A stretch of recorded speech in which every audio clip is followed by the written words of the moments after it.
The crying was almost inaudible. It came in under the wind, thin and high, and in the parking lot of the Ridgeline Foods grocery store on the edge of Crestwood, Montana, at 7:40 on a February evening, with the temperature at 9 degrees Fahrenheit and the snow coming in sideways off the Rockies, there was no reason anyone should have heard it at all. Lucas Holt had been loading groceries into the bed of his truck when Sarge went rigid at the end of his leash. Not stiff. Rigid, every muscle locked, head angled toward the dark end of the lot where the lights had burned out and nobody had fixed them. Ears rotating forward with the focused precision of a satellite dish acquiring a signal.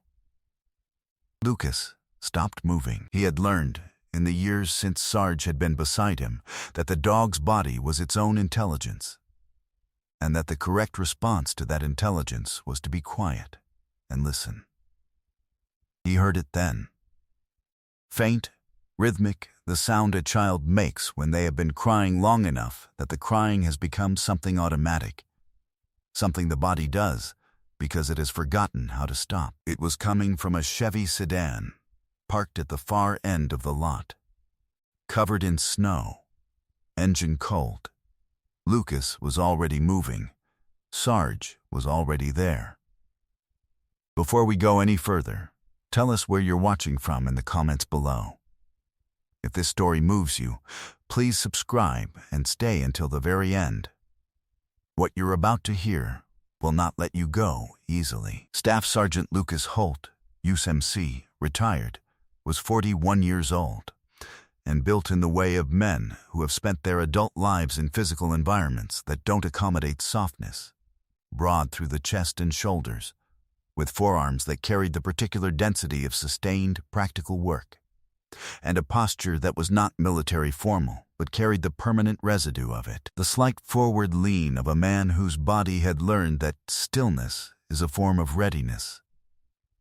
His hair was dark brown and worn short, threaded with early gray at the temples that he had not noticed arriving and had not bothered to address.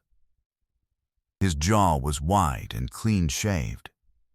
He had a scar along his right eyebrow from a piece of vehicle glass in Kandahar that had healed into a thin, pale line that made his face look, in certain lights, like a map of something that had happened and been survived.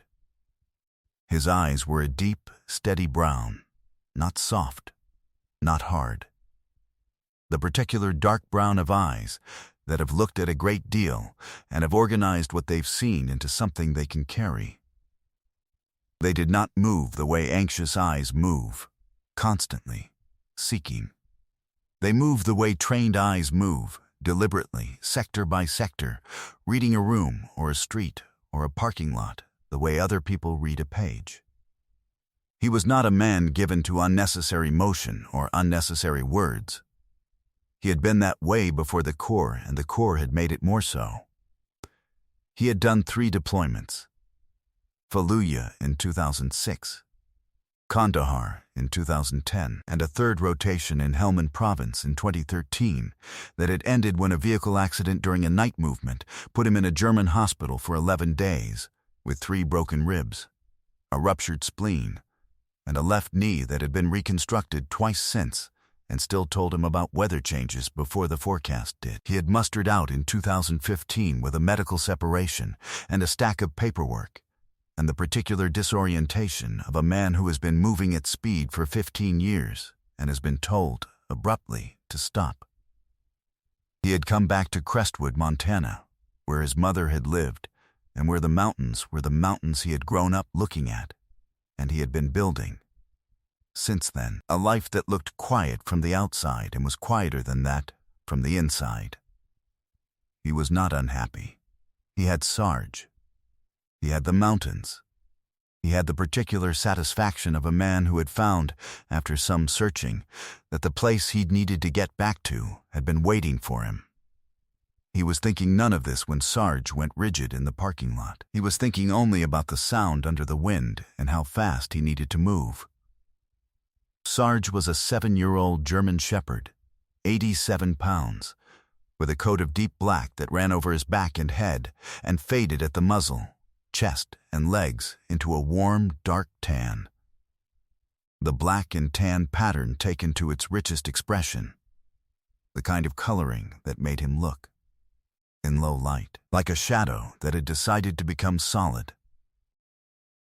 He had a titanium tooth on the upper right, a molar shattered by a kick from a detainee during a building clearance in Kandahar, replaced during surgery at the Bagram Veterinary Unit in 2011, that caught the light occasionally when he yawned, and that Lucas had always thought looked like exactly the right kind of detail for a dog who had done what Sarge had done. His left ear carried a small horizontal scar near the tip from wire encountered during a tunnel search, healed white against the dark fur. He moved through the world with the focused, ground-covering efficiency of a dog who had been trained for work that required covering ground efficiently and who had never been convinced the work was over. He didn't startle.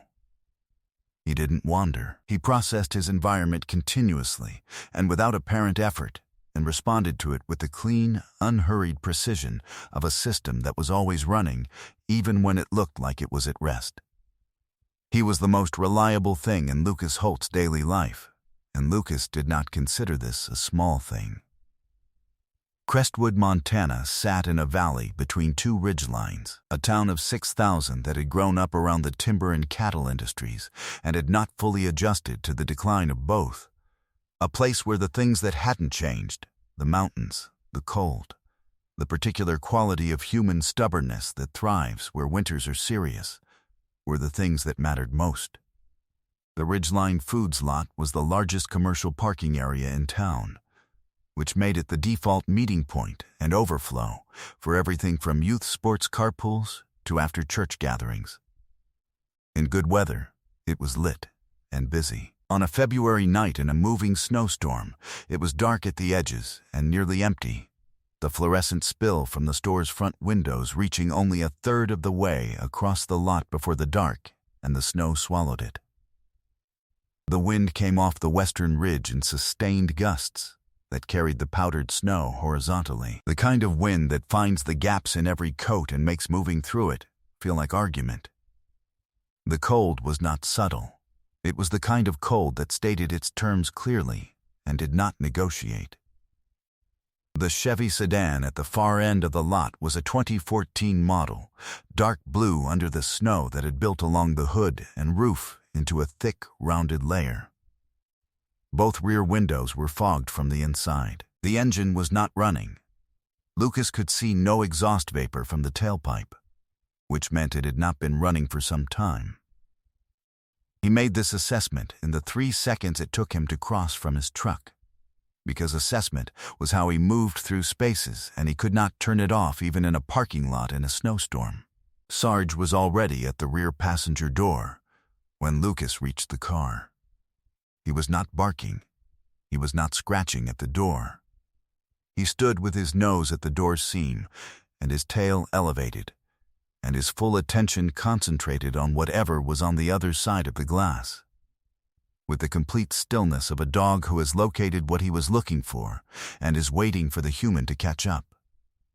Lucas wiped snow from the rear window with his forearm and looked in. She was small, 7, maybe 8 years old, in a puffy pink coat that was zipped to her chin, with her knees drawn up to her chest in the corner of the back seat and her arms wrapped around them. She had dark hair and a small, serious face with tear tracks dried on both cheeks, and new tears coming. And she was looking at Lucas through the window with the expression of a child who has been frightened for long enough that frightened has become the background condition, and hope has not yet fully resolved itself into anything she can hold on to. There was a backpack on the seat beside her, with a cartoon dog on it. There was a granola bar wrapper on the floor. Her name was Iris Calloway. She was 7 years old. She had been in the car for 2 hours and 40 minutes. Lucas tried the door. Locked, he knocked on the window, gently, and said through the glass, "I'm going to help you. You're okay." Iris looked at him for a moment and then looked at Sarge, who had moved to the window and pressed his nose to it, fogging the glass in a slow circle. Something in her face shifted. Lucas called 911 from the parking lot, standing in the wind, and gave the location and the situation and asked for an ETA on a patrol unit. 4 minutes, the dispatcher said. He called Ridgeline Foods next and had the store manager, a man named Terry Babcock, bring a slim gym tool from the back office and open the rear door in 40 seconds while Lucas stood between Iris and the wind. When the door opened, Sarge stepped into the car without being told and sat beside Iris on the back seat, and Iris put both arms around the dog's neck, and Sarge did not move. Iris told Lucas, in the way children tell things, in fragments, out of order, in a voice that was still working on steadiness, that her mother had gone inside the store for a few minutes and had not come back, that she had waited, that her phone was at home and she hadn't known what to do, that she had been cold, but she had been more scared than cold. Her mother's name was Dana Calloway. She was 29 years old. She had been inside the Ridgeline Foods for 2 hours and 40 minutes because, at the self-checkout kiosk near the back of the store, she had been confronted by Derek Fulton, who was the estranged husband from whom she had a valid protective order, and who had followed her into the store and backed her into the corner near the pharmacy counter, and who had been standing close enough and speaking quietly enough that the 2 other customers who had been in the vicinity had not understood what they were seeing, and had finished their shopping and left. Derek Fulton was 34 years old and worked for his father's excavation company, which held contracts with 3 county road departments and the state highway authority, and which had, through those contracts and through the particular goodwill that comes from being the company that shows up reliably with heavy equipment when the roads wash out, built a kind of practical importance in Glacier County that translated, over time, into a certain institutional tolerance. 2 prior domestic incidents involving Derek Fulton had been documented, investigated, and closed without charges. The first investigating officer had been a fishing buddy of Derek's father. The second had been a man who understood, without being told explicitly, which families in Glacier County you handled carefully. Derek Fulton had learned through this process that his behavior produced documentation but not consequences, which is one of the most dangerous things a man of his temperament can learn. Dana Calloway had the protective order because her attorney in Kalispell, a woman named Sarah Delaney, had pursued it through a judge in the next county over, specifically because Dana had understood that the local process would not hold. The order was valid. It prohibited contact within 100 feet. Derek Fulton was standing 2 feet from Dana and the Ridgeline Foods, and had been for 2 hours and 40 minutes, and the protective order was a piece of paper in Dana's purse, and the piece of paper was not sufficient to move him. What had kept the situation from escalating was Dana's own steadiness, which was the steadiness of a woman who had learned to stay very still and very calm in Derek's presence, because she had discovered early in their marriage that stillness reduced the temperature of his unpredictability, and that she could use this the way a navigator uses a current, not fighting it, working within it.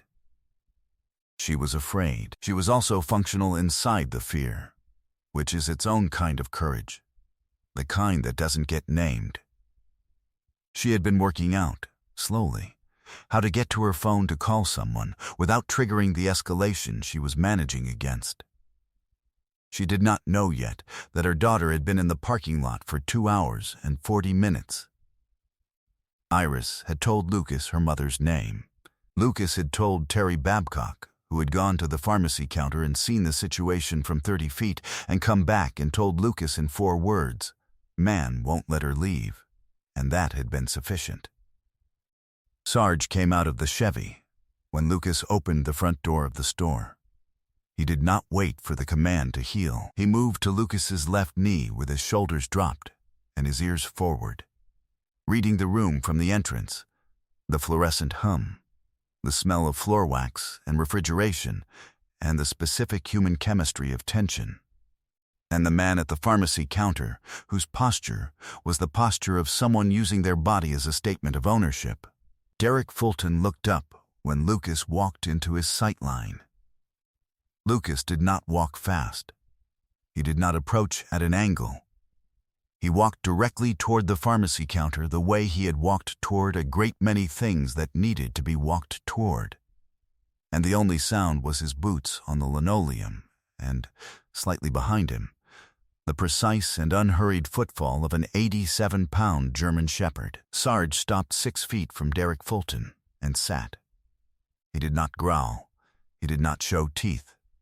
He simply sat and watched Derek Fulton with the absolute, undivided attention of a dog who has done this before and who understands that sitting is sometimes the most powerful thing a body can do in a room. Derek Fulton looked at the dog. Then he looked at Lucas. Lucas said nothing for a moment. He looked at Dana Calloway, at her face, which was steady and afraid and relieved in a combination that was painful to look at directly. Then he looked at Derek. "Your daughter's been in the parking lot for almost 3 hours," Lucas said. "In a locked car, in a snowstorm." Nobody in the store spoke. "I'm Staff Sergeant Lucas Holt, Marine Corps. 3 deployments." He let that sit for exactly 1 second. "The patrol unit that's going to walk through that door in about 90 seconds has the protective order documentation. I called ahead." Another second. "You're going to step back from this woman. You're going to step back now, and you're going to stay stepped back." Derek Fulton's jaw moved. "You don't know what's going on here. I know your daughter was crying in a cold car for 3 hours while you stood 2 feet from a woman with a protective order against you." Lucas's voice did not change. "I know 2 prior incidents got closed without charges, and that's how you learned this was something you could do. I know that stops tonight." He paused. "Step back." Something moved through Derek Fulton's face. The sequence that Lucas had seen before in men whose certainty about what they could get away with meets an obstacle that doesn't resolve the way they expect. The certainty, then the recalculation, then the particular deflation of a man understanding that this specific situation will not end the way the others did. He stepped back. 2 officers from the Glacier County Sheriff's Office came through the door 45 seconds later, as Lucas had estimated. And they were not, specifically, the officers who had closed the prior 2 incidents. The shift supervisor who had dispatched them was a woman named Captain Alicia Broward, who had been promoted 8 months prior, and who had reviewed the Calloway protective order file herself when Dana had come to the department 3 weeks ago to report a violation that had been logged and then inexplicably closed before reaching a supervisor. Captain Broward had reopened it personally. She had been waiting for the next incident with the particular patience of a person who knows the next incident is coming and intends to be ready. Derek Fulton was arrested that night.